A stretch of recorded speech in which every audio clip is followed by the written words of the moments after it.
Bismillahirrahmanirrahim. Innal hamdalillah nahmaduhu wa nasta'inuhu wa nastaghfiruh wa na'udzu billahi min shururi anfusina wa min sayyiati a'malina. May yahdihillahu fala mudilla lahu ومن يضلل فلا هادي له وأشهد أن لا إله إلا الله وحده لا شريك له وأشهد أن محمدا عبده ورسوله. يا أيها الذين آمنوا اتقوا الله حق تقاته ولا تموتن إلا وأنتم مسلمون. يا أيها الناس اتقوا ربكم الذي خلقكم من نفس واحدة وخلق منها زوجها وبث منهما رجالا كثيرا ونساء واتقوا الله الذي تساءلون به والأرحام إن الله كان عليكم رقيبا. يا أيها الذين آمنوا اتقوا الله وقولوا قولا سديدا يصلح لكم أعمالكم ويغفر لكم ذنوبكم ومن يطع الله ورسوله فقد فاز فوزا عظيما. أما بعد فإن أصدق الحديث كتاب الله وخير الهدي هدي محمد صلى الله عليه وعلى آله وسلم وشر الأمور محدثاتها فإن كل محدثة بدعة وكل بدعة ضلالة وكل ضلالة في النار أيها الناس. Khanafitina azzakumullah. Disebutkan di dalam surah At-Taubah ayat yang ke-119, Allah subhanahu wa ta'ala berfirman memanggil orang-orang yang beriman. Ya ayyuhalladzina amanu taqullaha wa kunu ma'as sadiqin. Wahai orang-orang yang beriman, bertakwalah kalian semua kepada Allah dan jadilah kalian bersama dengan orang-orang yang shadiq, orang-orang yang jujur. Karena betina azakumullah, dalam ayat ini Allah subhanahu wa ta'ala memerintahkan kita supaya bergabung bersama dengan orang-orang yang shadiq, orang-orang yang jujur. Dan Allah subhanahu wa ta'ala menggandengkannya dengan perintah takwa yang menunjukkan bahwasanya kejujuran, sifat as-sidqu, bergabung bersama dengan orang-orang yang jujur merupakan alamatut taqwa, tanda ketakwaan kita kepada Allah subhanahu wa ta'ala. Dan yang dipanggil ialah orang-orang yang beriman, menunjukkan bahwasanya konsekuensi keimanan bertakwa kepada Allah dan bersama dengan orang-orang yang shadiq, orang-orang yang jujur. As-sidq barakallahu fikum, maknanya ialah muwafaqatul zahir lil batin wal qawli lil amal.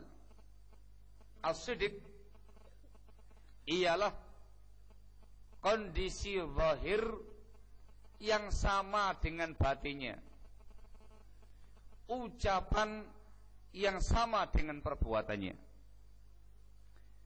wal khabari lil waqi', dan berita yang sesuai dengan kenyataannya. Itu namanya as-sidqu. Pada ayat di atas yang diterangkan tadi, perintah Allah Subhanahu wa taala kepada kita supaya kita menjadi orang-orang yang shadiq, bersama dengan orang-orang yang shadiq. Itu meliputi seluruh makna as-sidqu, seluruh makna kejujuran di dalam semua hal. Baik as-sidqu fil qawli, jujur dalam berucap, atau as-sidqu fil amali, jujur dalam beramal, atau as-sidqu fil i'tiqad, kejujuran di dalam berkeyakinan. Ini semuanya masuk dalam kalimat wa kunu ma'as shadiqin, dan jadilah bersama dengan orang-orang yang jujur. Disebutkan dalam hadisnya Rasulullah alaihi salatu wassalam, hadis Bukhari Muslim, dari sahabat Abdullah bin Mas'ud radhiyallahu taala anhu wa arda. Rasulullah alaihi salatu wassalam bersabda, "Alaikum bis-sidqi, fa inna as-sidqa yahdi ila al-birr, wa innal birra yahdi ila al-jannah, wa innar rajula la yasduq hatta yuktaba 'indallahi siddiqa." Hendaklah kalian memiliki sifat as-sidqu, jujur. Sebab kejujuran itu menunjukkan, membimbing pelakunya kepada albir, semua amal kebajikan. Dan sesungguhnya semua amal kebajikan membimbing pelakunya kepada surga. Dan sungguh seseorang itu bersikap jujur, dan terus dia jujur hingga dia dicatat di sisi Allah sebagai orang yang siddiq, orang yang biasa jujur, yang gemar jujur, atau yang disifati dengan orang yang jujur. Pada hadis ini kita perhatikan,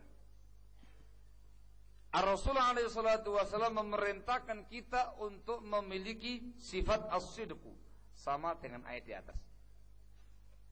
Alaikum bis-sidq. Riwayat ini juga menerangkan kepada kita tentang keutamaan sifat as-sidqu, kejujuran, yaitu yahdi ilal bir, membimbing kita kepada albir, kebajikan.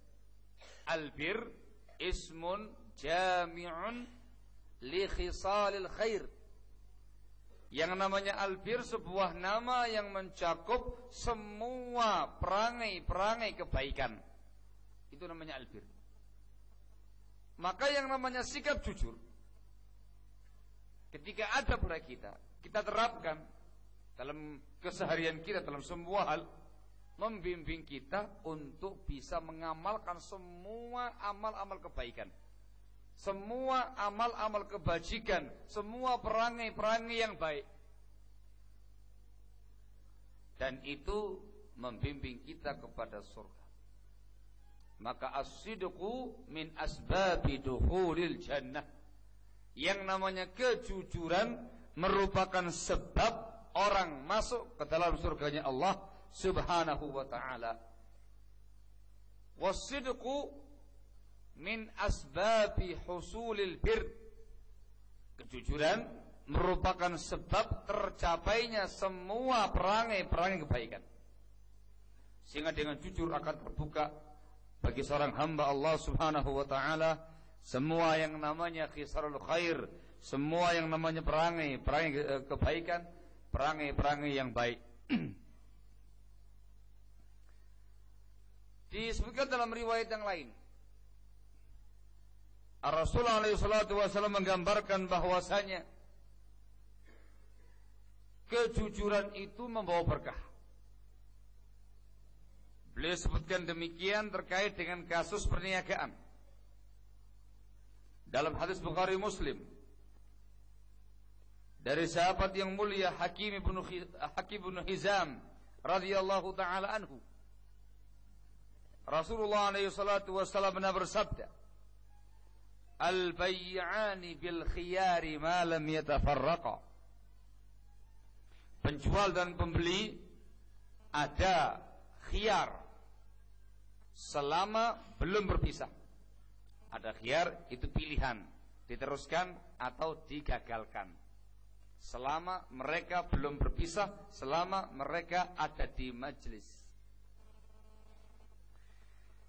Fa in sadaqa wa bayyana burika lahuma fi bai'ihima.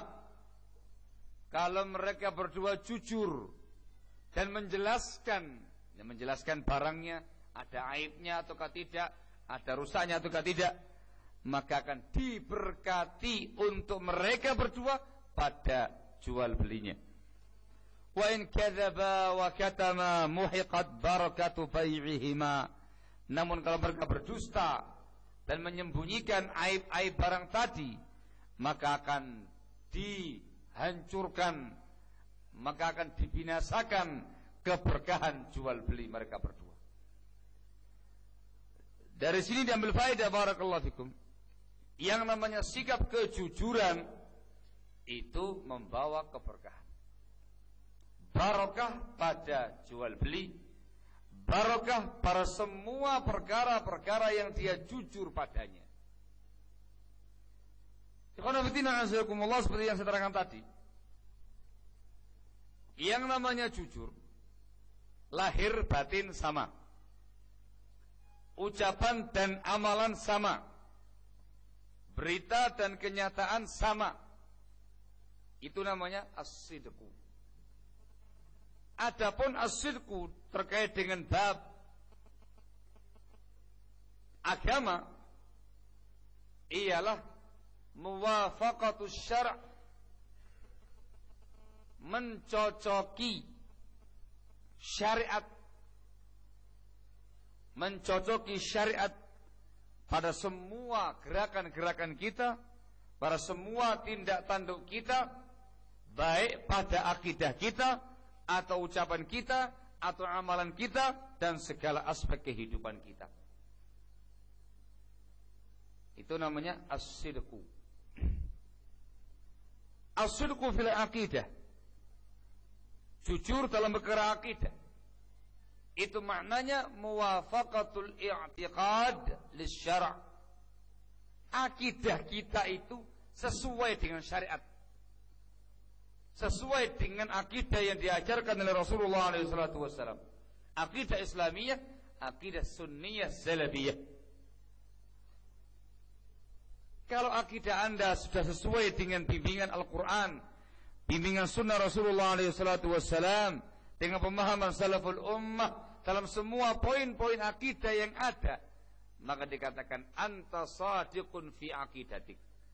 Anda jujur pada akidah Anda.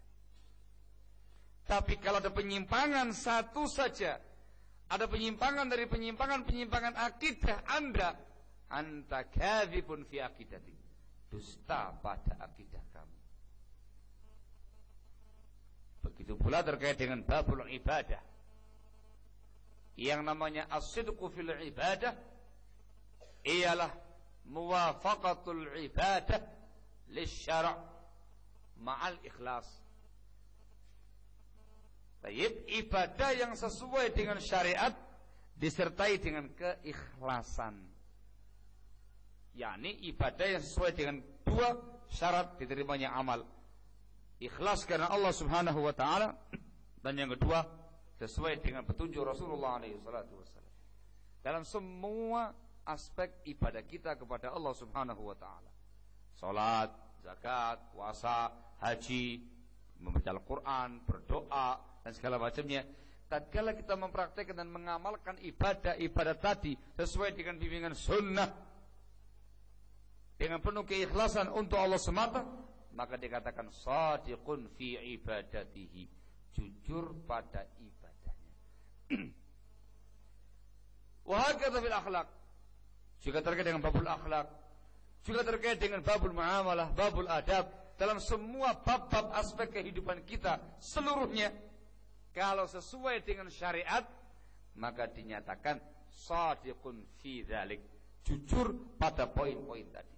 Tapi kalau kemudian bertentangan dengan agama Allah, bertentangan dengan syariat, maka dikatakan kadzibun fi, dusta padanya.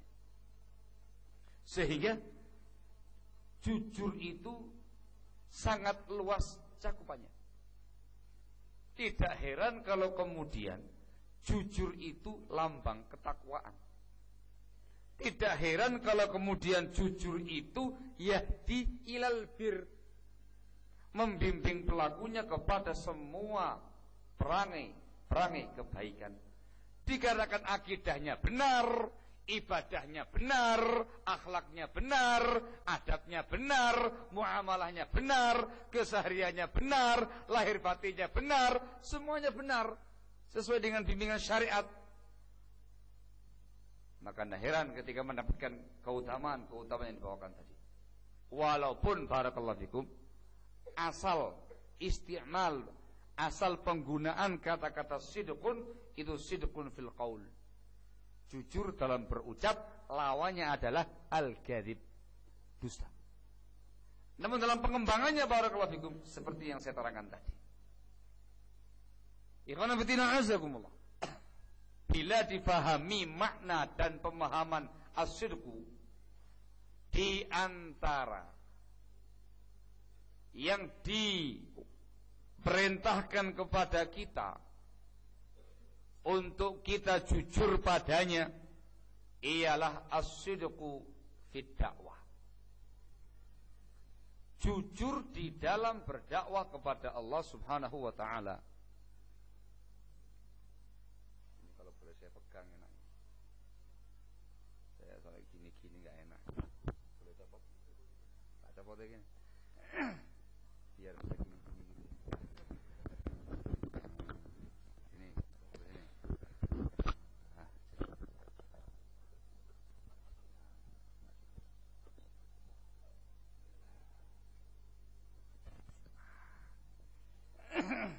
Aywa, ini lebih enak. Taib. Termasuk dari kejujuran yang diperintahkan kepada kita ialah as-sidqu fid da'wah, jujur di dalam berdakwah kepada Allah Subhanahu wa ta'ala. Dikarenakan dakwah satu bagian besar dari ibadah kepada Allah masuk pada kata-kata as-sidqu yang disebutkan dalam beberapa adillah, dalil yang saya bacakan di atas. Ya ayyuhalladzina amanu taqullaha wa kunu ma'as sadiqin. Termasuk kata-kata wa kunu ma'as sadiqin, jadilah bersama dengan orang-orang yang jujur. Minha, diantaranya as-sidqu fi da'wah, jujur dalam berdakwah kepada Allah Subhanahu wa ta'ala. Apa maknanya?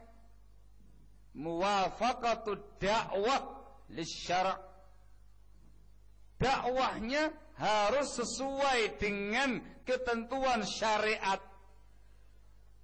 harus sesuai dengan dakwah yang dicontohkan oleh Rasulullah SAW. Kalau sesuai dengan bimbingan agama Allah, dikatakan shadiqun fi da'watih, jujur dakwahnya. Tapi kalau ada penyimpangan pada dakwahnya, dinyatakan kadzibun atau kadzabun fi da'watih, dusta pada dakwahnya. Maka di sini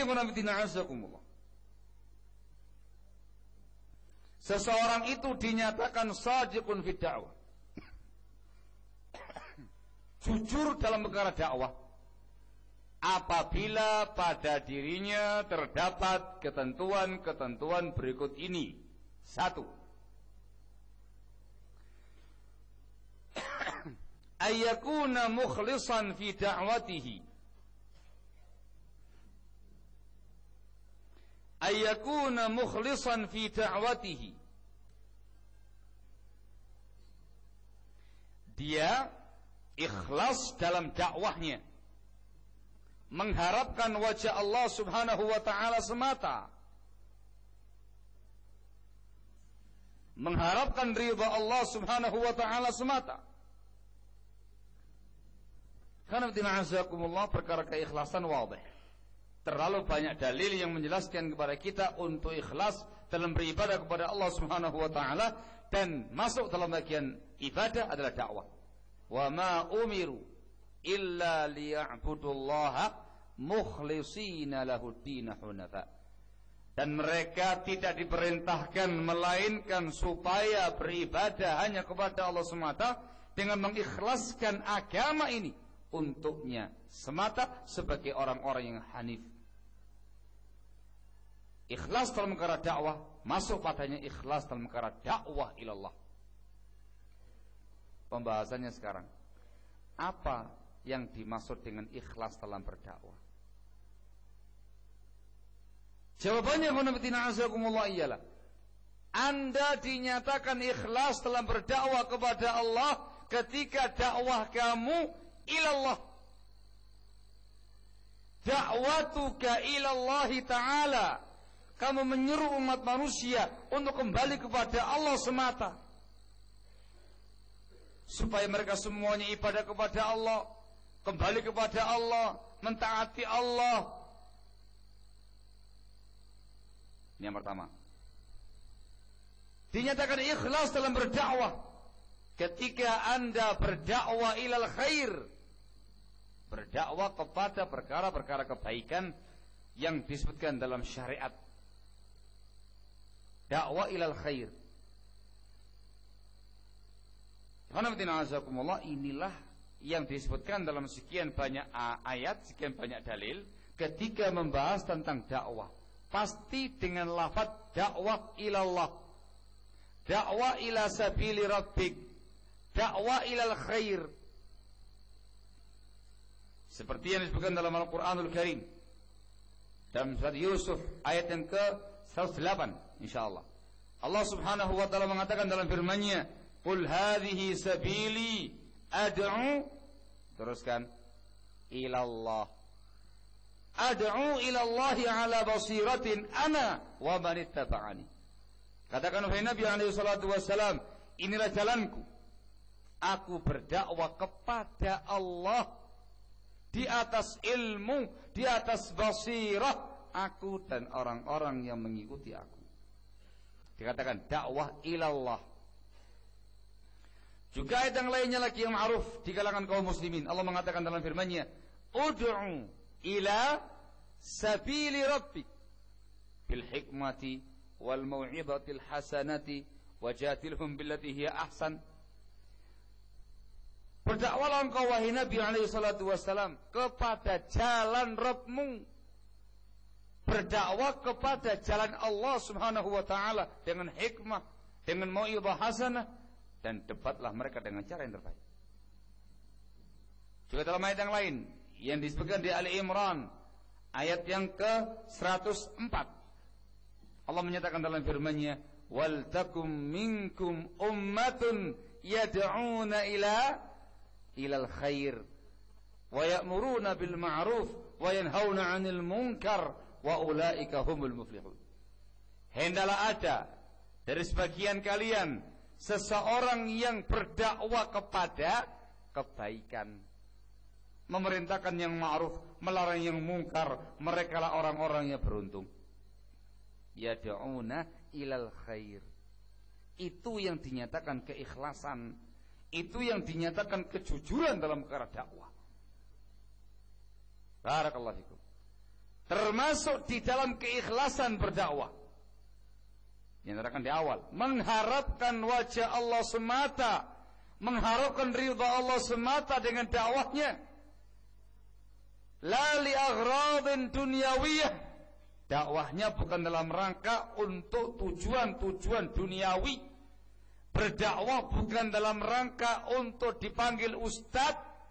Berdakwah bukan dalam rangka mencari pengikut. Berdakwah bukan dalam rangka untuk mendapatkan tahta atau harta atau wanita atau kedudukan atau yang semisalnya. Tidak. Murni mengharapkan wajah Allah Subhanahu wa taala, dan dia berdakwah kepada Allah, mengajak umat manusia kembali kepada Allah, kembali ke jalan Allah, mengajak orang pada perkara kebaikan. Hadza wal ikhlasu fid da'wah. Di sini khonafidina azakumullah, ada nasihat penting yang disampaikan oleh Asy-Syaikh Al-Allamah Muhammad Ibnu Shalih Al-Utsaimin rahimahullah dalam kitab beliau Syarah Riyadhus Shalihin.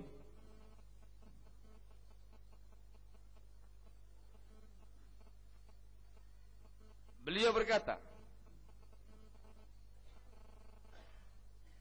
walakin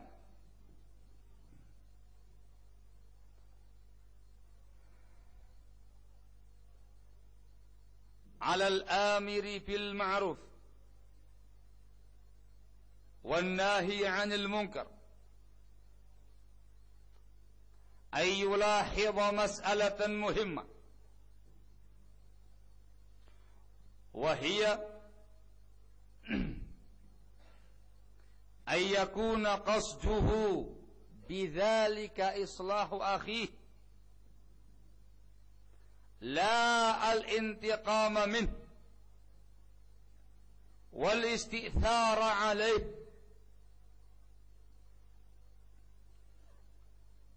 Beliau mengatakan, tetapi wajib atas seseorang yang beramar ma'ruf nahi mungkar memperhatikan masalah yang sangat penting, yaitu hendaklah niatan dia, maksud dan tujuan dia beramar ma'ruf nahi mungkar untuk memperbaiki saudaranya, memperbaiki keadaan saudaranya, mengajak dia kepada perkara-perkara kebaikan, bukan dalam rangka untuk menghukumnya, bukan pula dalam rangka untuk membalas dendam pribadi atasnya, istighfar alaih. Pada alinea yang lain belum menyatakan, fal muhim annahu yajibu 'alal amiri bil ma'ruf wan nahi 'anil munkar ay yastahdira hadzal ma'na alla yakuna qasduhu al intisara li nafsihi aw al intiqama min akhihi. Yang penting wajib atas seseorang yang beramar ma'ruf nahi mungkar untuk senantiasa menghadirkan makna satu ini, yaitu hendaklah tujuan dia bukan dalam rangka untuk membela diri pribadi, bukan pula dalam rangka untuk membalas dendam atas dirinya dari saudaranya. Ini khonafidina azakumullah perkara yang sangat muhim yang disampaikan oleh Syekh Ibnu Utsaimin rahimahullahu taala. Sesuatu yang seringkali menjalar pada niatan-niatan seorang dai dalam keadaan dia merasa atau enggak merasa. Terutama apabila ada sesuatu yang berkaitan dengan pribadinya. Ketika pribadinya dia disentuh, apalagi ketika ada orang lain yang mengkritik dirinya, atau yang berupaya meluruskan dirinya, atau yang berupaya menegur dirinya, atau menasihati dirinya, atau yang semisalnya. Di sini dia diuji betul keikhlasannya, diuji betul kejujuran dia dalam berdakwah kepada Allah. Ketika dia menyampaikan amar ma'ruf, menyampaikan yang baik-baik, ketika dia nahi mungkar, diuji. Apa tujuannya? Dia melaksanakan amar ma'ruf nahi mungkar, berdakwah kepada Allah, mengajak orang kepada Allah, mengajak orang kepada perkara kebaikan dalam rangka untuk memperbaiki orang lain, ataukah dalam rangka untuk pelampiasan dendam? Diuji. Barakallahu fikum. Kalau dia orang yang jujur dalam dakwahnya, maka dia akan mengedepankan keikhlasannya, mengedepankan dakwah yang sesuai dengan bimbingan syariat, dan yang mengesampingkan pribadinya. mengesampingkan tendensi pribadinya. Dia akan sampaikan dengan apa adanya, entah sesuatu yang melawan dirinya atau sesuatu yang menguntungkan dirinya, sesuatu yang membela dirinya atau sesuatu yang menegur dirinya. Dia akan sampaikan apa adanya. Dikarenakan keikhlasan dalam perkara dakwah ila Allah, barakallahu fikum, dia mengajak orang kepada perkara kebaikan, bukan mengajak orang kepada dirinya sendiri. Syekhul Islam Muhammad bin Abdul Wahhab An-Najdi rahimahullah dalam kitab Tauhid, dalam pembahasan fihi masail, ketika membahas tentang masalah ini juga mengingatkan banyak orang-orang yang secara zahirnya menyuruh umat manusia kepada Allah, tetapi pada hakikatnya yad'u ila nafsihi, mengajak orang lain untuk kembali kepada dirinya pribadi, mengajak orang lain untuk ikut dengan dirinya, bukan mengajak orang lain untuk kembali kepada Allah, bukan mengajak orang lain untuk beribadah kepada Allah atau kepada perkara-perkara kebaikan. Maka hal yang semacam ini, barakallahu fikum, perlu untuk diwaspadai. Maka di antara tanda jujurnya seseorang ialah al-ikhlasu fi da'wati, ikhlas dalam dakwahnya dengan makna-makna yang telah disampaikan tadi. Contoh langsung yang terjadi di zamannya Rasulullah alaihi salatu wassalam, barakallahu fikum, ialah pada beberapa ayat di mana Allah Subhanahu wa taala menurunkan ayat yang menegur Rasulullah alaihi salatu wasallam pada perbuatannya. Di antara contohnya di dalam surat At-Tahrim, ayat yang pertama, Allah menegur, ya ayyuhan nabi lima tuharrimu ma ahallallahu laka tabtaghi mardata azwajik wallahu ghafurur rahim. Wahai nabi, kenapa engkau mengharamkan apa yang telah Allah halalkan bagi kamu dalam rangka untuk mendapatkan keridhaan istri kamu, sebagian istri kamu? Allah Maha Pengampun lagi Maha Penyayang. Teguran itu. Dan ada asbabul wurudnya, asbabul nuzulnya. Cirinya orang yang jujur, disampaikan semua yang sesuai dengan syariat, yang sesuai dengan agama, walaupun itu sesungguhnya menampar dirinya. Sebagaimana Rasulullah SAW menyampaikan ayat ini, dibacakan kepada umatnya, tidak beliau sembunyikan, padahal isi ayatnya menegur beliau pribadi.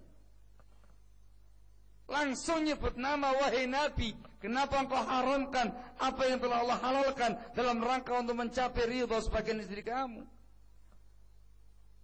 Kalau seandainya Rasul bukan orang yang jujur, hasya wa kalla, beliau orang yang sangat jujur. Kalau seandainya beliau tidak amanah, tidak jujur, akan disembunyikan ayat ini. Loh kenapa? Dikarenakan menampar pribadinya beliau, menegur pribadinya beliau, simpen. Siapa yang tahu dapat wahyu? Nah gitu ya. Wahyu sampai kemana? Kepada beliau, bukan kepada para sahabatnya. Simpen, gak ada yang tahu. Tapi dikarenakan yang namanya kejujuran, yang namanya keikhlasan, beliau sampaikan semua perkara-perkara yang datang dari Allah Subhanahu wa taala, baik lahu ataukah alaih, baik sesuatu yang mendukung beliaunya ataukah yang menegur beliaunya. Tentu dalam banyak ayat, barakallahu fikum. Hakadha as-sidq. Demikianlah yang namanya kejujuran. Demikianlah yang namanya keikhlasan di dalam berdakwah kepada Allah Subhanahu wa taala. Barakallahu fikum. Ini contoh realnya. Misalkan seorang dai masih terjerat dengan urusan ribawi, misalkan. Insyaallah tidak ada.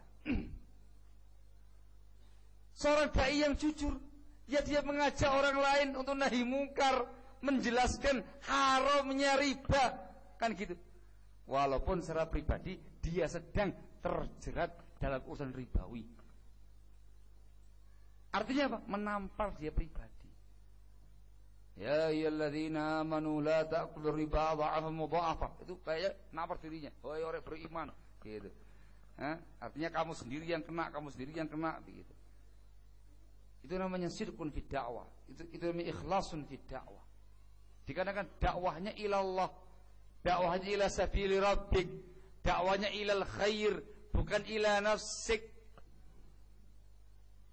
Barakallahu.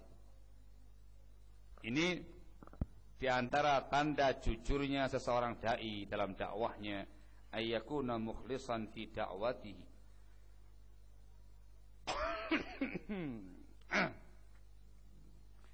Termasuk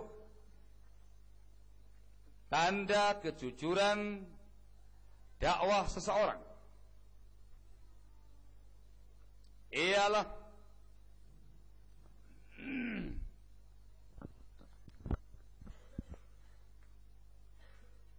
ayyakuna qudwatan lil ghair.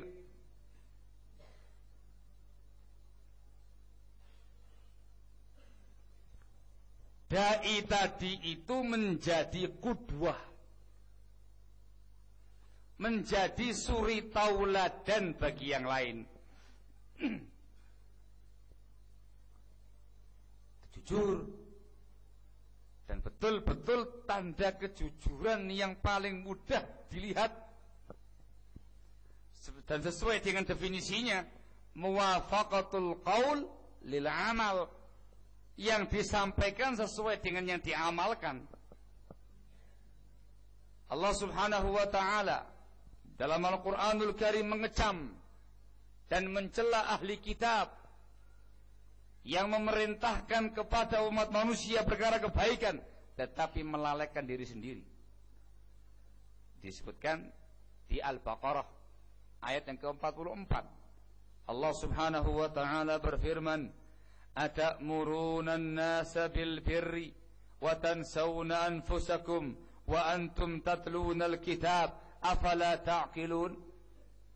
Apakah kalian memerintahkan kepada umat manusia dengan kebajikan sementara kalian melupakan diri-diri kamu sendiri, padahal kamu membaca kitab? Apa kamu enggak punya akal? Itu celaan. Nyampaikan kebaikan kepada orang lain, dianya enggak beramal.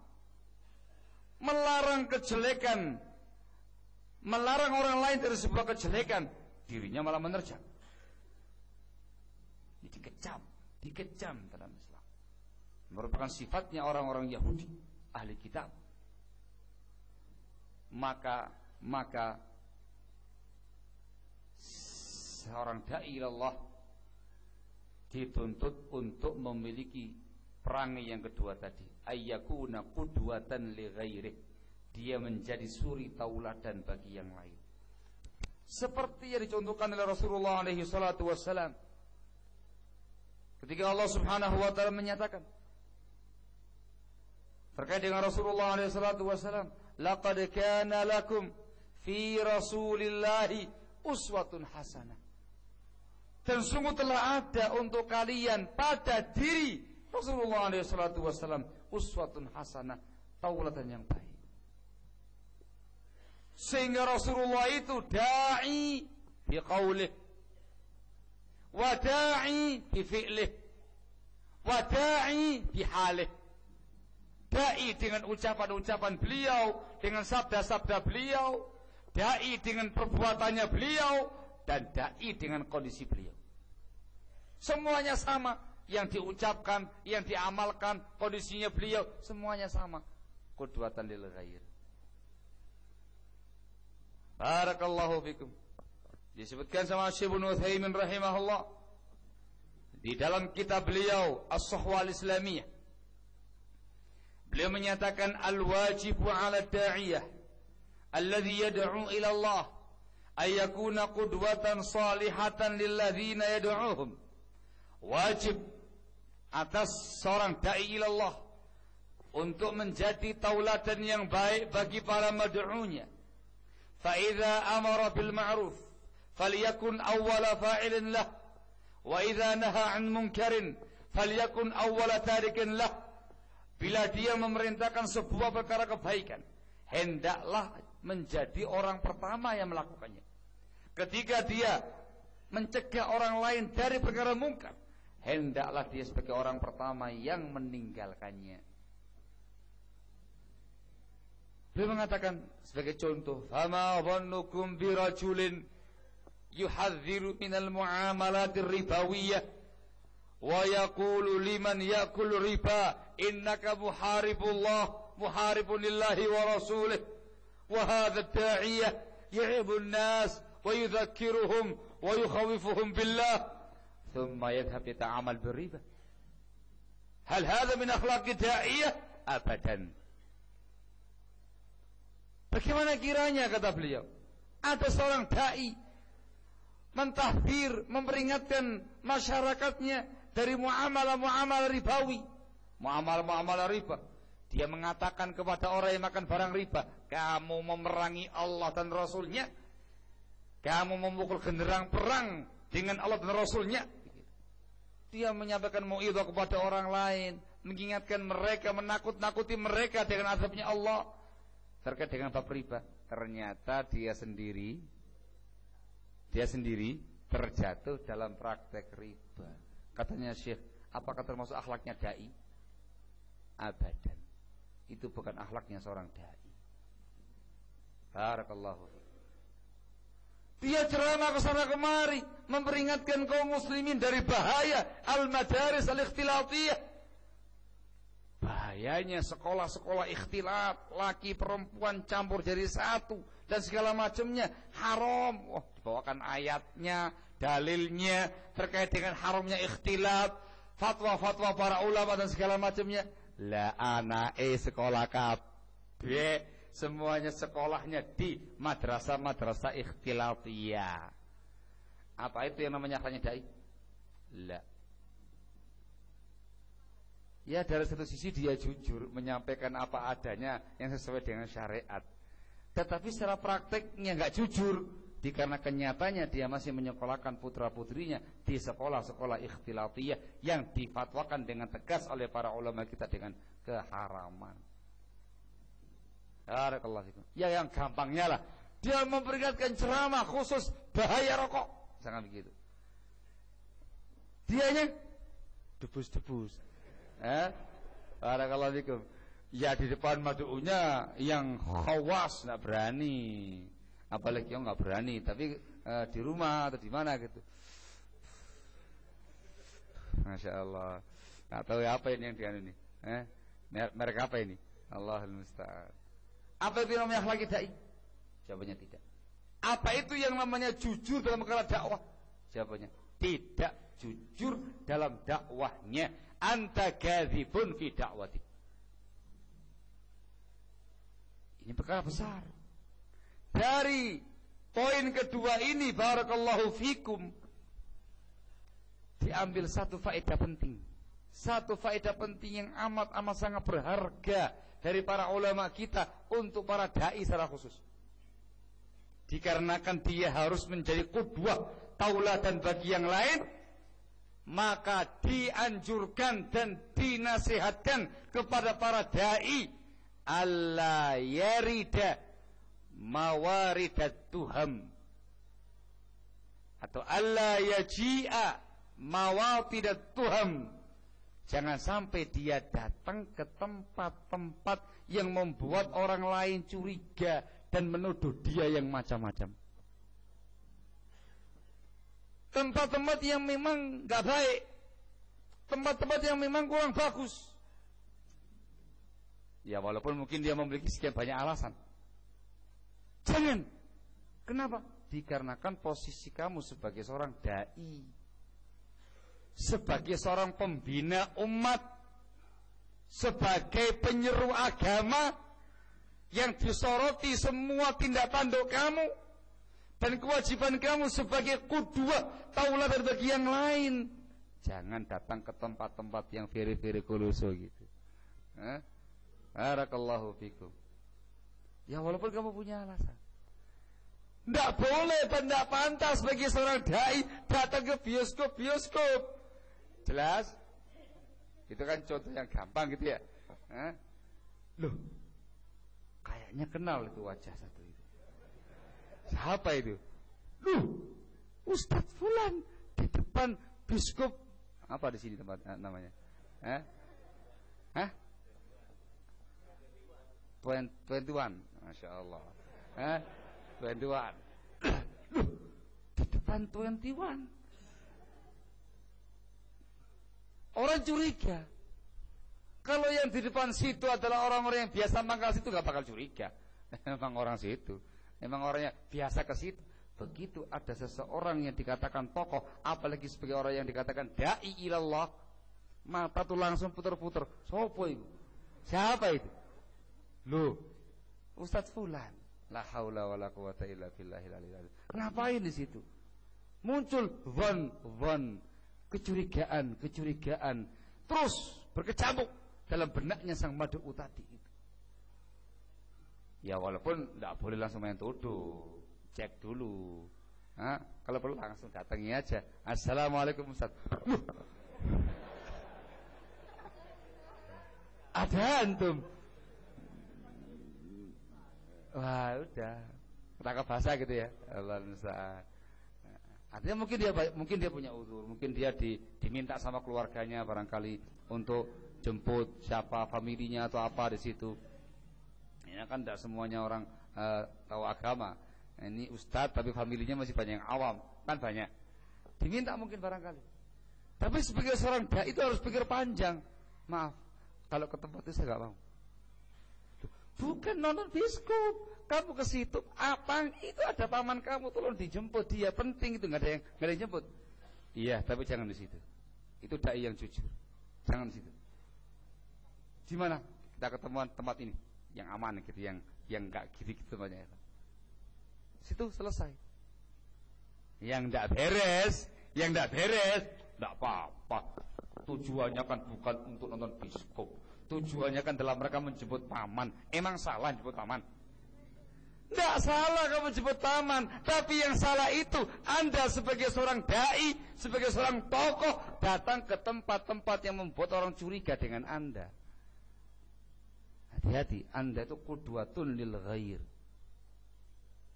Itu contoh biskup. Nah gitu ya. Yang disebutkan oleh para ulama kita ialah terkait dengan babul ghibah. Ketika seseorang dai Allah barakallahu fikum datang ke mawatin tuham, terkait dengan mawatinil bidah, tempat-tempat yang dicurigai, tempat-tempat penyebaran bid'ah. Datang kepada tokoh hizbi, datang kepada tokoh mubtadi', tokoh teroris dan segala macamnya. Antum lihat dalam kitab Riyadhus Shalihin, itu termasuk orang yang bisa ditahdzir dan bukan ghibah. Mutaraddid ila mubtadi'in. Ketika dia sering datang ke tempatnya seorang mubtadi', seorang yang menyimpang dan segala macamnya, dicurigai. Kok saya sempat lihat ya, ada ustadz, saya pas jalan kok ada acara di masjid, itu kayaknya acara mereka itu gober-gober itu. Tahu gober-gober? Gober-gober itu ya bahasa pelihnya kuburiyun, kuburiyah, gober gitu ya kan. Ya kan harus pakai bahasa si apa namanya kan gitu ya. Masa langsung tegas-tegasan gitu. Acaranya haula. Itu kayaknya acaranya itu. Tapi kok saya sempat mata saya ini ngelihat Ustadz Fulan. Baik lagi. Loh, iya. Di situ. Mungkin banyak ihtimal kenapa dai tadi ke situ, banyak ihtimal ya kawan. Tetapi satu sisi kesalahan dia ialah tidak memperhatikan poin satu ini. Dia lupa sebagai seorang dai yang itu merupakan qudwatun lil ghair, sebagai panutan tauladan bagi yang lain. Tidak boleh, tidak pantas bagi dia datang ke tempat-tempat yang memunculkan kecurigaan, walaupun dia punya alasan. Apalagi kok memang punya acara bareng sama haula gitu loh, sama gober-gober tadi. Tapi yang lainnya pada gini-gini, Beliaunya anteng-anteng aja ini. Kepalanya nggak gini-gini juga kan gitu. Tapi adanya beliau, adanya Ustadz tadi, dai tadi di tempat-tempat yang semacam itu sudah merupakan kesalahan besar. Dan jangan salahkan siapa-siapa ketika ada yang menggunjing Anda. Yang salah bukan yang menggunjing, tapi salah Anda sendiri. Kenapa datang ke tempat-tempat gunjingan seperti itu? Barakallahu fikum. Jujurlah dalam berdakwah. Barakallahu fikum. Dan mungkin bagi Anda untuk menghindar dari tempat-tempat yang semacam itu. Barakallahu fikum. Ayyakuna qudwatan lil ghair. Barakallahu fikum. Wah kata fakis. Dan demikian Anda bisa kiaskan dalam perkara-perkara yang lainnya. Dalam perkara-perkara yang lainnya. Mentahdir orang dari bahaya syirik, praktek nih. Mentahdir orang dari bahaya bid'ah, gabung sama hizbiyin. Mentahdir orang dari bahaya meninggalkan sunnah, dia sendiri juga meninggalkan sunnah dan segala macamnya. Hati-hati. Harus ada kejujuran dalam perkara dakwah. Di antara jujurnya seseorang dalam berdakwah kepada Allah ialah ayyakuna qudwatan lil ghair. Dia menjadi sebagai qudwah, sebagai panutan yang baik bagi yang lainnya. Di antara cabang permasalahannya adalah dia tidak datang ke tempat-tempat yang menimbulkan kecurigaan orang lain, tempat-tempat yang kurang bagus, tempat-tempat yang jelek dan yang semisalnya. Barakallahu fikum. Sampai jam berapa ini? Saya sudah bicara 51 menit. Gimana ya, Van?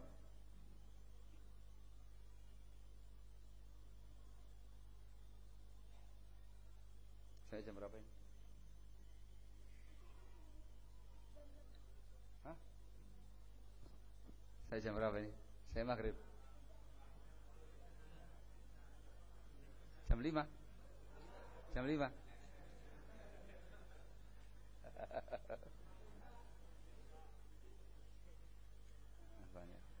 Bismillah.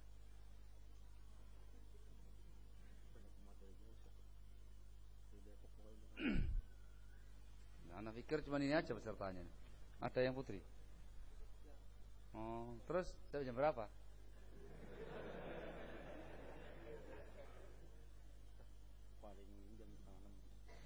Oh, masih lama kalau sudah 5:30 sih. Insya Allah nggak ada yang tanya. Insya Allah nggak ada yang tanya.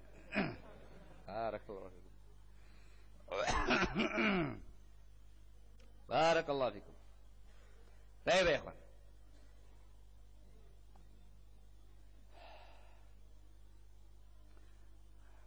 Yang ketiga,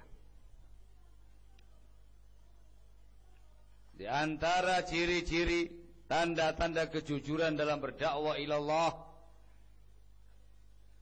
ialah ayyakuna sabiran fi da'watihi. Sabar di dalam berdakwah kepada Allah Subhanahu wa ta'ala. Ini semuanya buah daripada keikhlasan. Ketika dia ikhlas dalam berdakwah kepada Allah Subhanahu wa ta'ala, akan memunculkan perangai-perangai yang mulia. Akan muncul perangai kesabaran, keteguhan, ketegaran dan segala macamnya. Tapi ini disebutkan secara khusus. Ayyakuna sabiran fi da'watihi. Sabar dalam dakwahnya. Kenapa ya, kawan? Dikarenakan dakwah ilallah itu jalannya tidak mulus.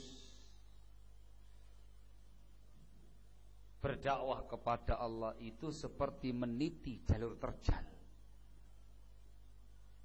Di hadapan kalian terdapat sekian banyak rintangan-rintangan, hadangan-hadangan, gangguan-gangguan, cobaan-cobaan, problem-problem, musuh-musuh dakwah. Dan itu merupakan sunnatullah pada orang-orang yang berdakwah kepada Allah, baik dari kalangan para anbiya wal mursalin atau dari kalangan para pengikutnya anbiya wal mursalin. Wa kadzalika ja'alna likulli nabiyyin aduwan syayatinal insi wal jin yuhi ba'dhum ila ba'dhin zukhrufal qawli ghurura. Dan demikianlah kami jadikan untuk masing-masing nabi, untuk tiap-tiap nabi musuh dari kalangan setan-setan bangsa jin dan setan bangsa manusia, satu sama lain saling mewahyukan ucapan-ucapan menipu yang menyilaukan, ucapan yang menyilaukan, yang menipu. Maka jalur dakwah ini barakallahu fikum dipenuhi dengan para setan, setan jin, setan manusia yang siap menghalangi Anda dalam berdakwah. Setan itu tidak akan tinggal diam membiarkan Anda berdakwah kepada Allah, menyuruh umat manusia kepada Allah, kepada perkara kebaikan. Dibiarkan umat manusia beriman kepada Allah dan Rasulnya, tidak bakal ridho, tidak bakal ikhlas. Kerjaan setan menyesatkan umat. Setan sendiri, iblis sendiri sudah menyatakan langsung di hadapan Allah Subhanahu wa taala untuk menghalangi umat manusia dari kebaikan. Iblis mengatakan di hadapan Allah, diabadikan dalam Al-Quran, la aq'udanna lahum siratakal mustaqim thumma la'atiyannahum min baini aydihim wa min khalfihim wa an aymanihim wa an syama'ilihim wa la tajidu aktsarahum syakirin. Itu depan Allah langsung. Aku akan halangi mereka, aku akan duduk menghalangi mereka dari siratal mustaqim, jalanmu yang lurus ya Allah.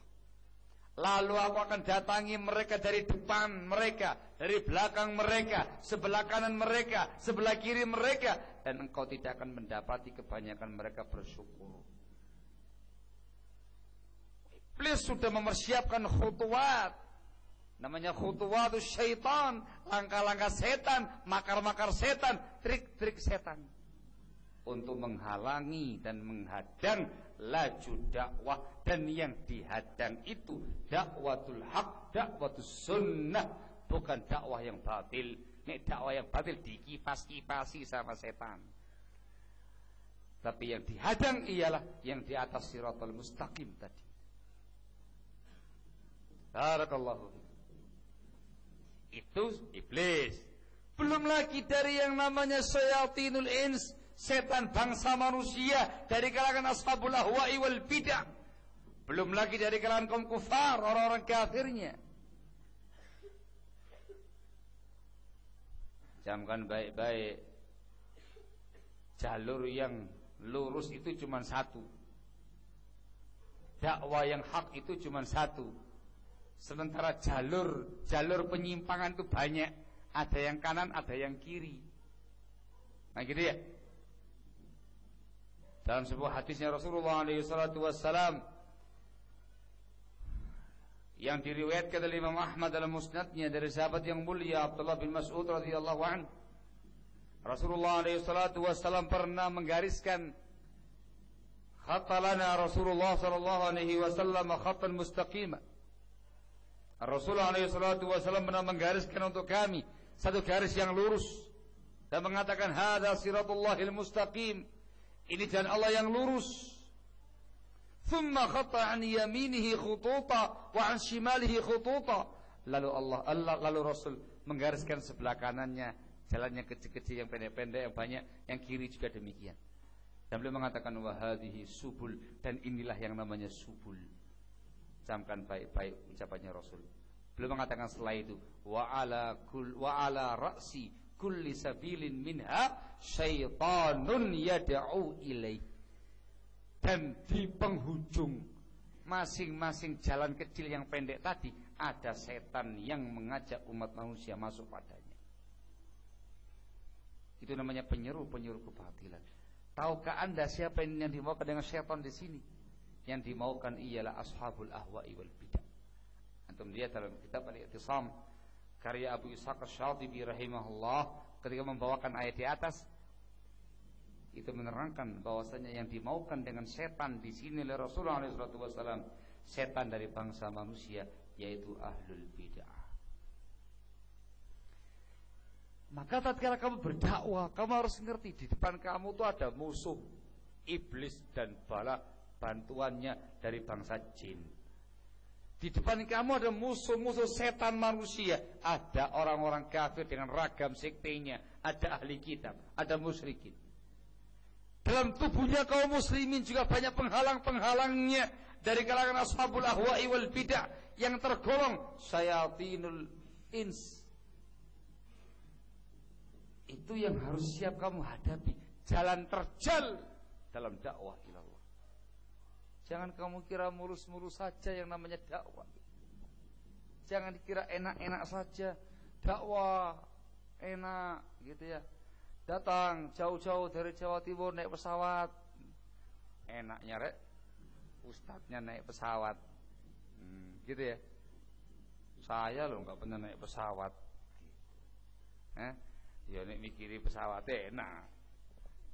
Nah kalau lagi mikiri musuh-musuh dakwahnya, mundur semua teman-temannya. Di belakangnya para ustadz semuanya sembunyi. Ustadz gitu. Ayo naik pesawat. Enggak ustadz, mau dinaikkan jet juga gak bakal mau ustadz. Jangan mikiri itunya. Yang dipikir itu bagaimana rintangan-rintangan dalam perkara dakwahnya, hadangan-hadangannya, ujian-ujiannya, cobaan-cobaannya, musuh-musuh dalam perkara dakwah. Dan itu banyak, real dalam kenyataan dakwah ilallah. Di sini perlu yang namanya kesabaran dalam berdakwah.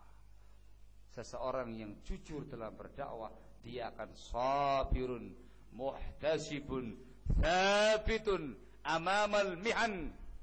Orang yang sabar, senantiasa mengharapkan pahala dari Allah, tegar, kokoh di hadapan semua ujian, semua cobaan, semua rintangan yang ada dalam kancah dakwah ilallah. Itu tanda dia jujur dalam perkara dakwah.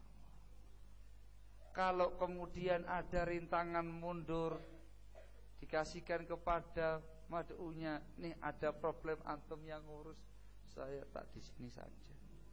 Begitu ada yang enak-enak, lali ustadznya dulu, baru mad'unya. Ayo mikir, ustadznya dulu, barang enak ustadznya dulu, barang gak enak mad'unya dulu. Allahul musta'an. Enggak, dia harus bersabar, dia harus berjuang, dia harus berkorban dengan jiwa raganya, dengan pikirannya, dengan waktunya, dengan badannya, dengan ilmunya, dengan idenya, mungkin dengan raganya, dengan nyawanya, dengan semua yang dia miliki. Berkorban dalam rangka untuk meninggikan kalimat Allah di muka bumi. Berkorban dalam rangka berdakwah kepada Allah Subhanahu wa ta'ala. Siap menghadapi itu semuanya dengan ketegaran, dengan kesabaran, dengan ihtisab, mengharapkan pahala dari Allah Subhanahu wa ta'ala. Baru dikatakan hadza shadiqun fi da'watihi, jujur dalam dakwahnya. Itulah yang dicontohkan oleh para anbiya wal mursalin, sebagaimana yang bisa antum baca dalam sejarah nabi dan rasul, dari mulai Nabi Allah Nuh alaihi salatu wassalam sampai Nabi kita Muhammad alaihi salatu wassalam. Antum perhatikan, luar biasa perjuangan mereka, pengorbanan mereka, kesabaran mereka, keteguhan mereka, kekokohan mereka dalam berdakwah ilallah, menghadapi cercaan-cercaan, cemoohan-cemoohan, intimidasi-intimidasi, teror dan segala macam. Sabar mereka.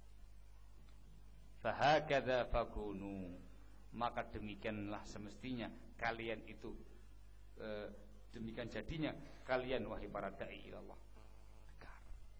Ya siap menghadapi yang namanya tantangan dan musuh, diintimidasi, diteror dan segala macamnya.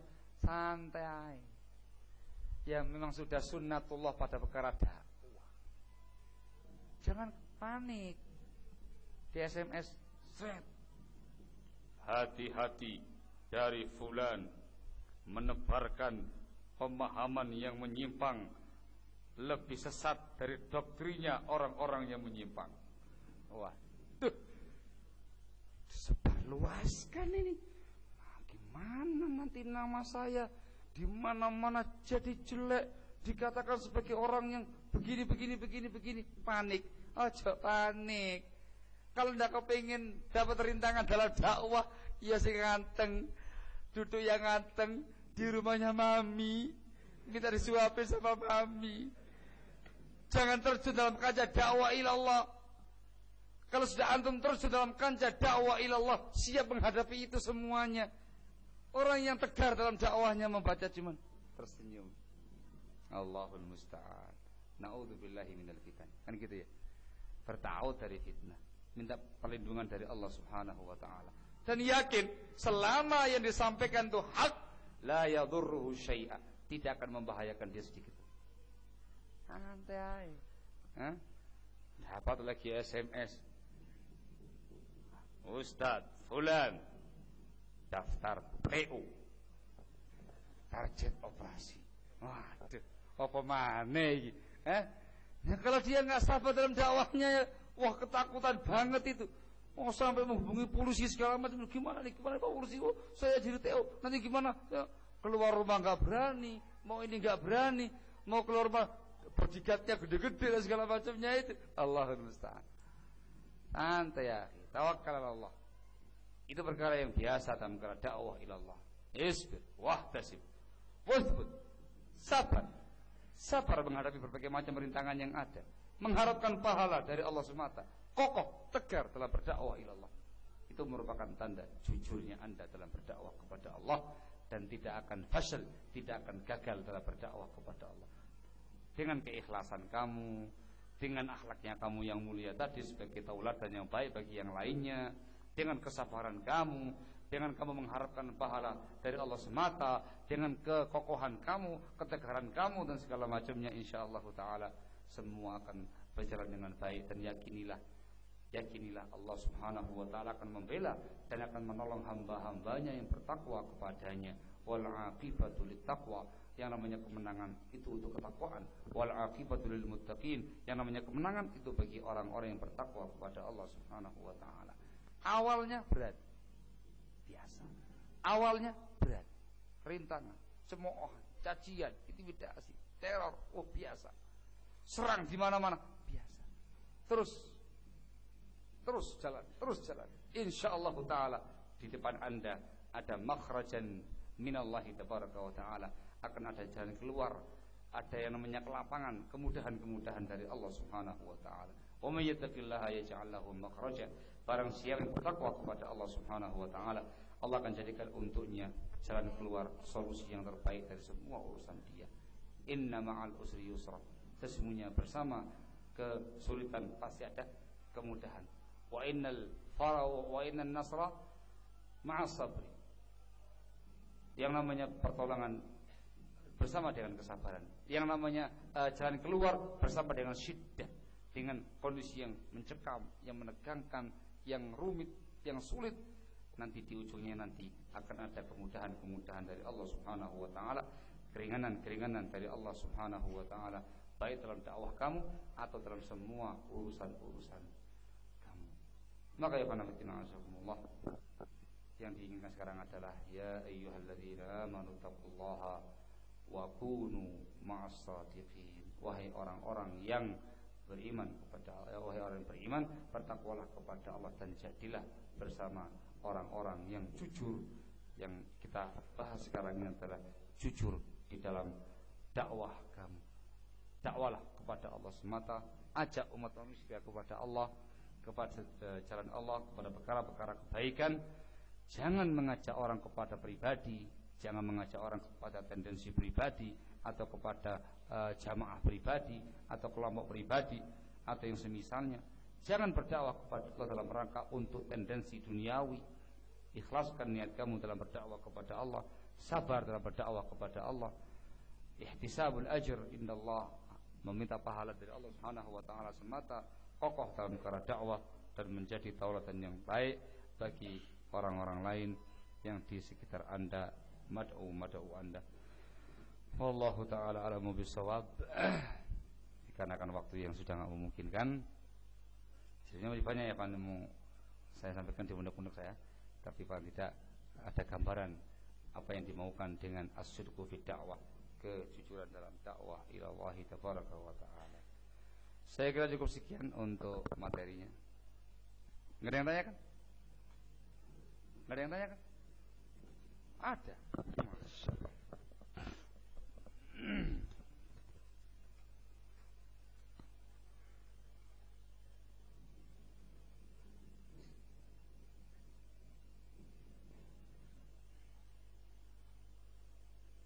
Waduh ya ini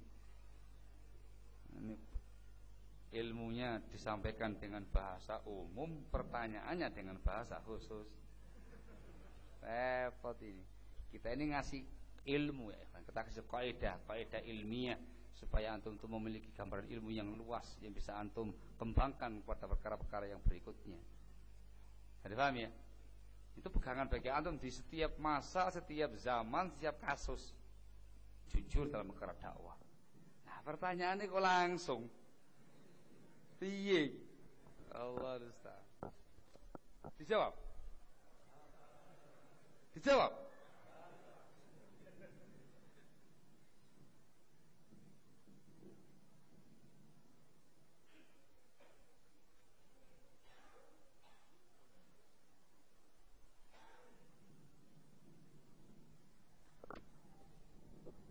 Masya Allah.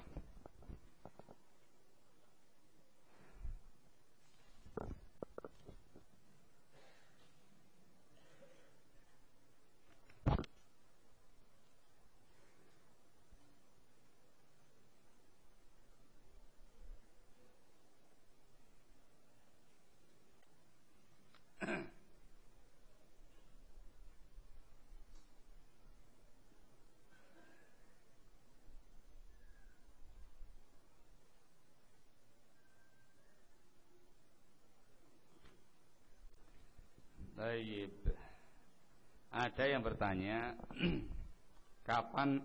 apakah anak sebapak lain ibu mendapatkan sama dengan anak sebapak seibu bila meninggal orang tuanya, apakah mendapatkan harta waris bagian yang sama? Ya lain sih.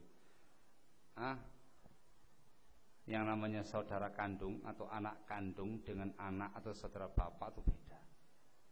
Cuma yang harus anda perhatikan dalam bab waris itu bukan terkait dengan orang lain, tapi terkait kaitannya dengan sang mayit. Ketika ada orang meninggal itu apanya? Kalau itu adalah anaknya, maka dia termasuk anak, baik anak dari istri yang pertama atau anak dari istri yang kedua atau ketiga atau keempat. Kalau dia sebagai anak sang mayit masuk dalam bagian anak, gitu ya. Jadi jangan dikaitkan dengan antumnya. Apanya antum? Salah. Dalam ilmu waris terkait dengan kaitannya dengan si mayit, hubungannya apa dengan yang mati ini? Misalkan dia saudaranya mayit, maka beda saudara kandung mayit dengan saudara sebapaknya mayit. Ketika hanya ada ahli waris mayit, saudara sekandung satu dan saudara seayah satu. Saudara seayahnya nangis. Loh kenapa? Tidak dapat apa-apa. Semua diambil sama saudara kandung. Mahjub, hajab hirman dalam masalah seperti ini. Wallahu ta'ala a'lamu bishawab.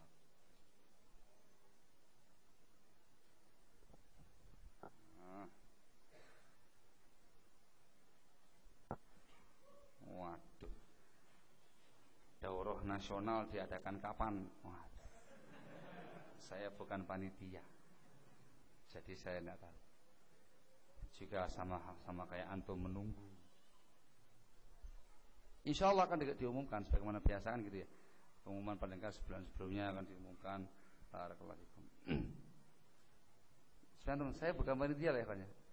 Jangan salah paham terkait dengan saya. Saya bukan panitia, ketua panitia bukan, sekretaris bukan, bendahara bukan, bagian apa juga bukan.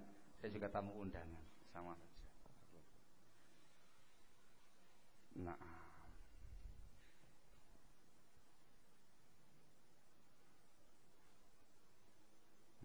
ini juga saya nggak tahu ini. Wallahu a'lam bishawab.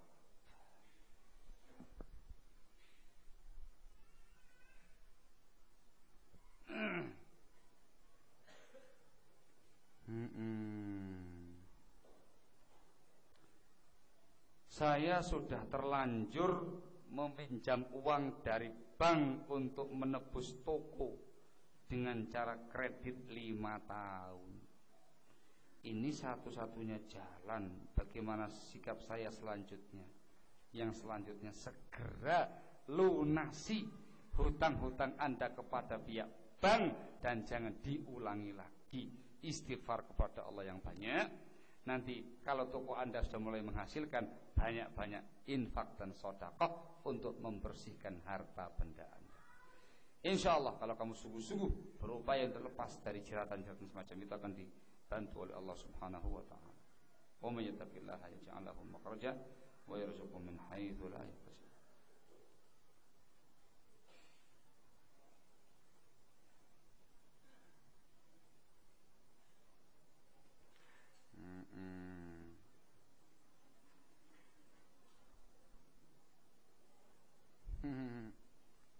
Takon lagi ini sudah lewat ini.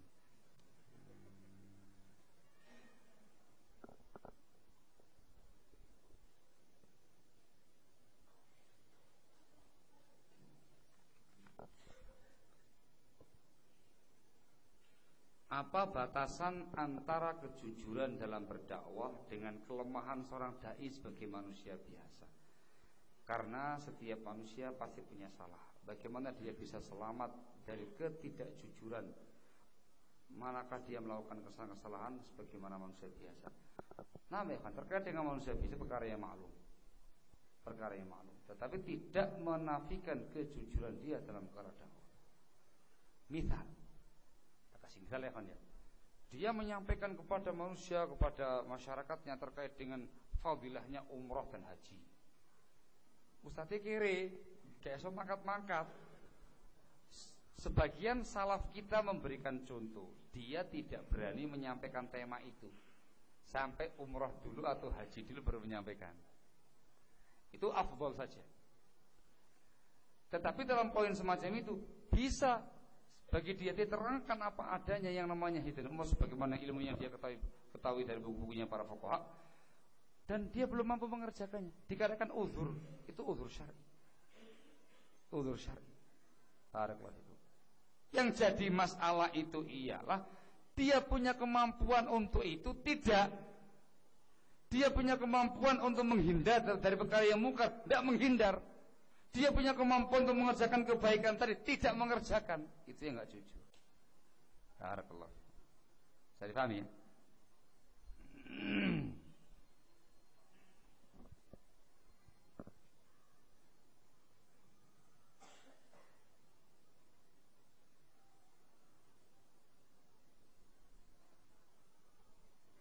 Berkaitan poin kedua, dia tidak mendatangi tempat-tempat yang menimbulkan kecurigaan. Jika seseorang talib bepergian ke mall bersama istrinya atau sendiri untuk berbelanja atau pergi ke warnet untuk download kajian atau urusan-urusan yang lain, bolehkah hal ini dilakukan ikhwan atau akhwat, mengingat setiap kita atau para pelajar adalah dai meski hanya satu ayat sebagaimana yang disampaikan tadi malam di Tangerang. Masya Allah.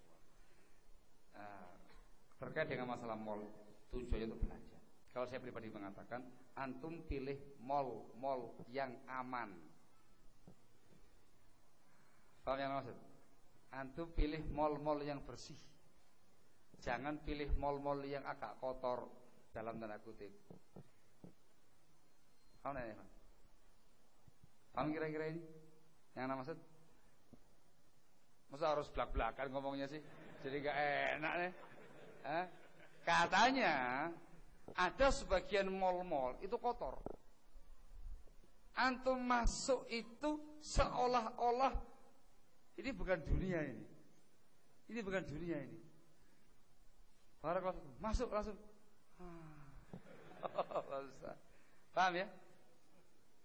Ini kondisinya sangat mengerikan gitu loh. Sebisa mungkin tidak ke tempat-tempat yang semacam itu, yang sifatnya agak lumayan, agak aman gitu. Itu pun ketika memang dibutuhkan ya. Barakallahu. Ke mall untuk belanja, untuk kepentingan semacam itu tidak bisa kita larang. Barakallahu. Tapi diusahakan sekuat tenaga untuk mencari tempat-tempat yang lebih aman, yang lebih tepat, yang lebih bersih dari yang lain. Betul kan begitu kan? Ada sebagian mall yang kotor kan ya? Ada sebagian yang agak lumayan kan gitu ya. Nah, bahasanya yang ini norak, yang ini agak sopan gitu ya kan. Nah, cari yang agak sopan-sopan. Iya. Barakallah.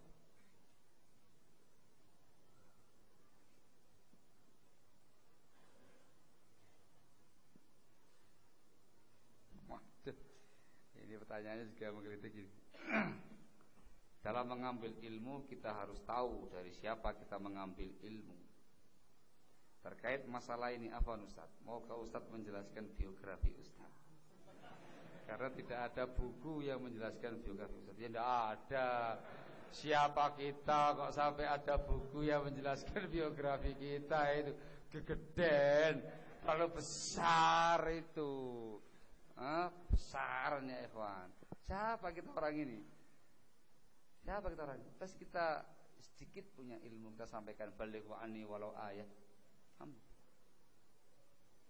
Begitu ya. Lo kok diem aja.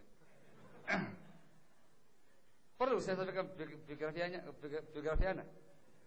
Perlu. Apa tujuannya Anda?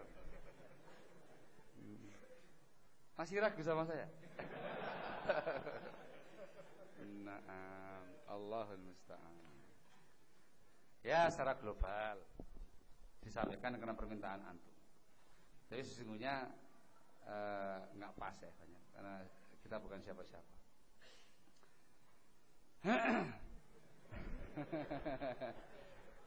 Ana pribadi, barakallahu fikum, alhamdulillah. Kalau pendidikan formal, saya hanya lulus MI, Madrasah Ibtidaiyah di kecamatan saya, atau tepatnya di desa saya, karena sekolah di desa saya. Sehingga untuk ijazah saya hanya punya ijazah Madrasah Ibtidaiyah. Setelah itu masuk ke Madrasah Tsanawiyah Muhammadiyah di sana dulu. Hanya sampai semester 3 ketika itu, setahun setengah lepas. Sudah tidak lagi sekolah formal sampai sekarang. Saya lebih banyak di pondok pesantren. Saya mondok ketika lulus MI. Lulus MI masuk ke Madrasah Tsanawiyah. Kebetulan sekolahnya Tsanawiyahnya itu siang sampai sore, pagi sampai siang saya di pesantren. Saya ini pondoknya kali pertama di pondok pesantren Al Furqon, Serowo, Sidayu, Gresik. Pondok pesantrennya Al Ustad Aunur Rafiq Ghufran, waffaqahullahu ta'ala wa hada. Barakallahu fikum. Bisa dikatakan termasuk generasi awal, ya ketinggalan setahun dari berdirinya pondok tadi. Saya 3 tahun di sana. Jadi sambil sekolah, sambil mondok. Sambil sekolah, paginya mondok, siangnya sekolah. Tapi hati kita lebih condong kepada pondok pesantren, sehingga sekolahnya kau. Setahun setengah sudah keluar. Dan keluarnya saya dari sekolahan itu menggegerkan.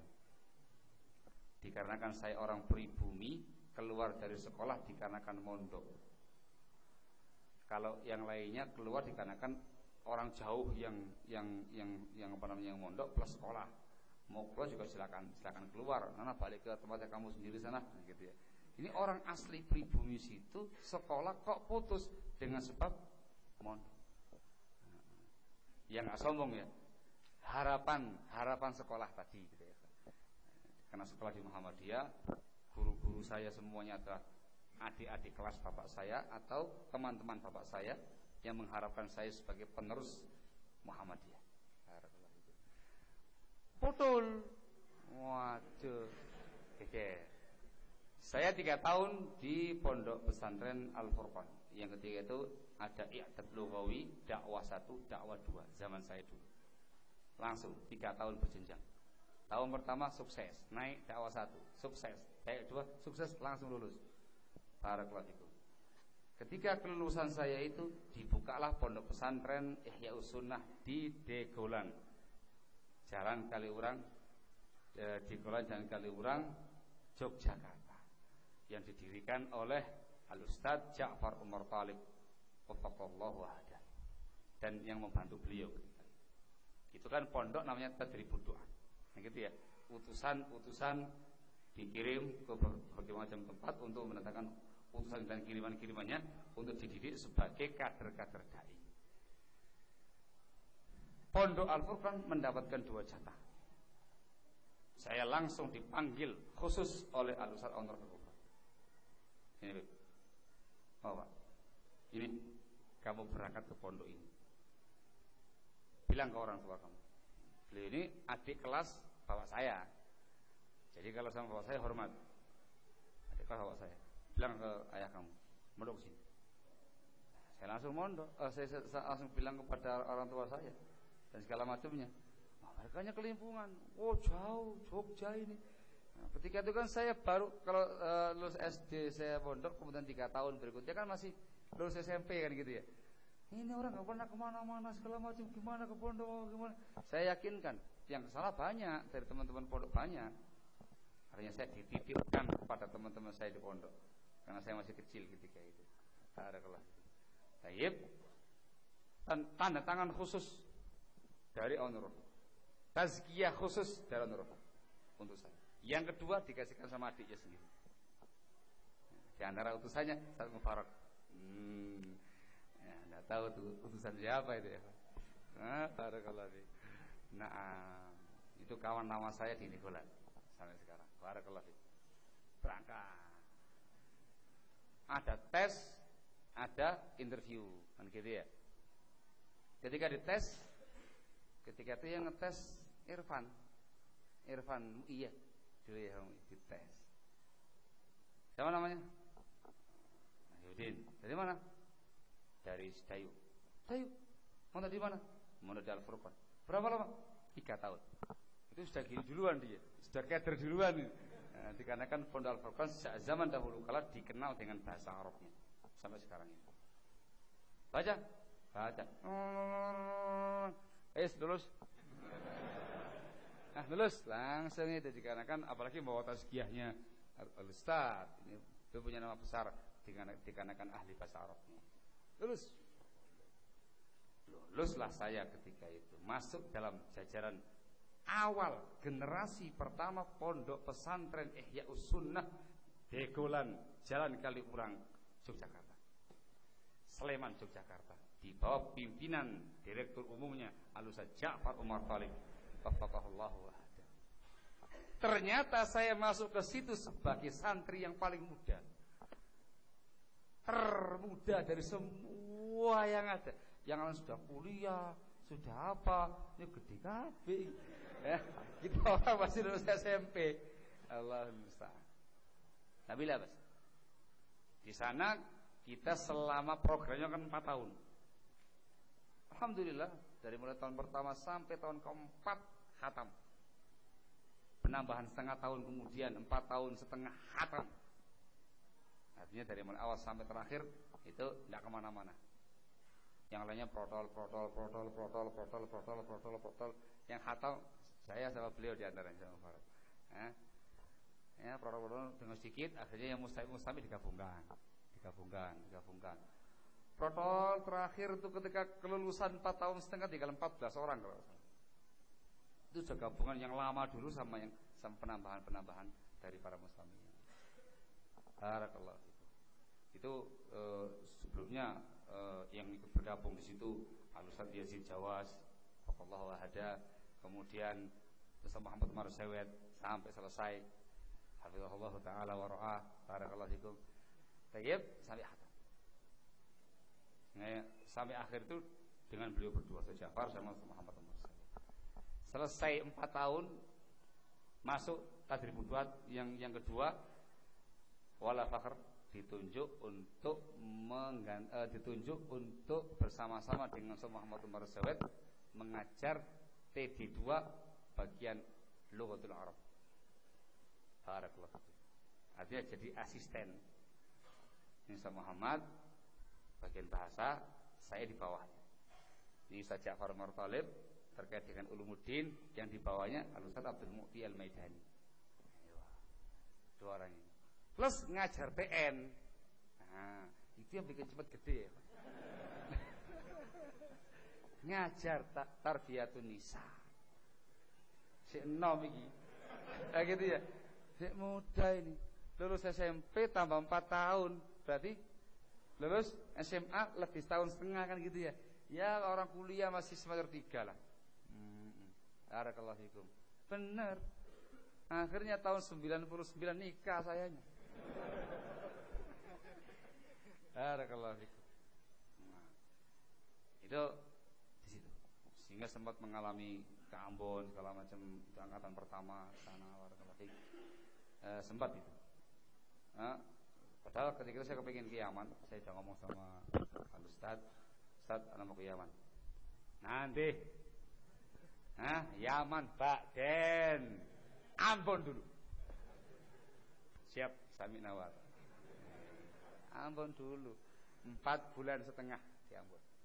Generasi pertama ketika rombongan paling besar itu ya. Saya di Air Salobat, dari mulai A sampai Z Air Salobat. Barakallahu fikum. Nah, sepulang dari sana, saya kan berjanji sama beliau. Ustaz, habis dari Ambon, Yaman. Ya wis kau. Ketika saya pulang itu saya tagih ketemu lagi. Ustaz, anak sudah ke Ambon. Saya sekarang mau ke Yaman. Yes, Yaman sama. Nah, sehingga ketika ada rolling berikutnya dari panitia pemberangkatan, apa ini? Berangkat lagi Ustaz. Gampang, tak ngomong sama Panglima. Datang ke Panglima. Ustaz, apa ini Ustaz? Apa itu? Disuruh berangkat lagi Ustaz. Sini, salah, coret. Ini mau ke Yaman. Yaman ya. Berangkat saya ke Yaman bersama dengan keluarga, istri dan 1 anak bayi. Barakallahu fikum. Berangkat tahun 2001. Tahun 2001 Januari. Saya sampai di Damajil Khair, markisnya Syekh Muqbil bin Hadi Al-Wadi rahimahullah, tanggal 27 Januari 2001. Barakallahu fikum. Sampai sana Syekh tidak ada. Beliaunya sedang sakit, dirawat di Saudi dan segala macam, enggak pulang lagi sampai wafat. Sehingga saya beritahukan dari sekarang, saya bukan muridnya Syekh Muqbil bin Hadi Al-Wadi rahimahullah. Walaupun sangat kepingin jadi muridnya, harus jujur, jangan disembunyikan. Nah, kalau antum bikin pamflet jangan ditulis muridnya Syekh Muqbil, salah itu. Salah besar. Barakallahu fikum. Sehingga saya di sana belajar dengan murid-muridnya Syekh Muqbil bin Hadi, dengan Syekh Yahya Al-Hajuri wafaqallahu taala wa hada, dan banyak berkomunikasi dengan Syekh Abdurrahman Al-Adani hafizahullahu taala wa dan takhasus dengan murid-murid Syekh Muqbil bin Hadi dalam semua bidang-bidangnya. Barakallahu fikum. Dalam perkara akidah, anak ngambil dari Yasin Al-Adani, Abul Abbas, yang punya tahqiq akidah wasatiyah, tahawiyah dan segala macamnya. Terkait dengan mustalahul hadits, saya mengambil dari Ali Rasihi yang sekarang di Ma'bar, juga dari Muhammad bin Hizam yang masih di Jamat sekarang ini. Dia dari murid-muridnya Syekh Muqbil dan orang-orang yang di sana, para mustafidin, sampai 2004. Saya pulang ke Indonesia September 2004. Ke sana bawa anak 1, pulang bawa anak 4. Masya Allah. Ya bisa antum bayangkan, 4 tahun kurang di sana, ke sana bawa 1, pulang bawa anak 4. Masya Allah gitu ya. Artinya belajar ilmu plus belajar berumah tangga. Barakallah. Sudah 2004 saya di Kemertua sebentar di Brebes. Kemudian setelah Syawal saya pulang ke tempat pelajaran. Di sana sudah ada pesantrennya yang dirintis sama kakak saya Al-Ustaz Abu Ilyas Agus Suwaidi. Sehingga saya ke sana tinggal gabung saja. Wis enak tinggal gabung sampai sekarang ini, sampai detik ini. Barakallahu. Itu sekilas yang terkait dengan saya pribadi. Barakallahu fikum. Tidak ada yang istimewa. Barakallahu. Ya segitu-gitu saja. Barakallahu fikum. Nah, cuman jujur saya mengatakan yang banyak yang banyak mempengaruhi saya pribadi terkait dengan kepribadian, terkait dengan pembawaan dan segala macamnya, itu 4,5 tahun di Indekolan. Itu betul-betul penggemblengannya itu lahir batin, hissan wa maknawiyan, langsung gemblengan ilmunya, gemblengan doktrinnya, gemblengan sak dakwahnya, sak gaya-gayanya, sak tangan-tangannya padha wae. Barakallahu fikum. Itu 4 tahun di sana. Barakallah. Ketika di Yaman tidak bisa menirukan. Tidak bisa menirukan gaya beliau. Barakallahu fikum, dikarenakan lain. Kalau seandainya bertemu dengan Syekh Muqbil bin Hadi, mungkin dikarenakan gayanya Panglima sama kayak gayanya Syekh Muqbil bin Hadi rahimahullah. Barakallahu fikum. Itu saya. Sehingga enggak ada yang istimewa ya, Pak. Ya biasa-biasa saja. Barakallahu fikum. Mudah-mudahan bermanfaat seperti yang antum inginkan. Naam. Ya, kalau antum masih meragukan saya ya enggak ada masalah. Afwan Ustaz, antum masih majhul, jadi enggak usah keselipi. Alhamdulillahirabbil alamin. Saya tak sidayu saja. Barakallahu fikum. Wallahu a'lam bishawab. Kalau terkait dengan masalah dakwah ilallah, selama di Balan kita sudah diminta turun berdakwah. Saya pribadi sudah diminta turun, ikut andil turun dakwah tahun 96. Itu sudah ke Klaten, Cilacap, Semarang dan segala macamnya, dan halakoh-halakoh di sekitar Yogyakarta. Halakoh-halakoh yang ada. Barakallahu fikum. 96 sampai sekarang 2013 sama dengan 17 tahun, dikurangi 4 tahun selama di Yaman, sehingga 13 tahun kita sudah melalang buana ke dunia dakwah ilallah tabaraka wa taala. Walhamdulillahirabbil alamin. Naktafi lahuna subhanaka wa bihamdika asyhadu an la ilaha illa anta astaghfiruka wa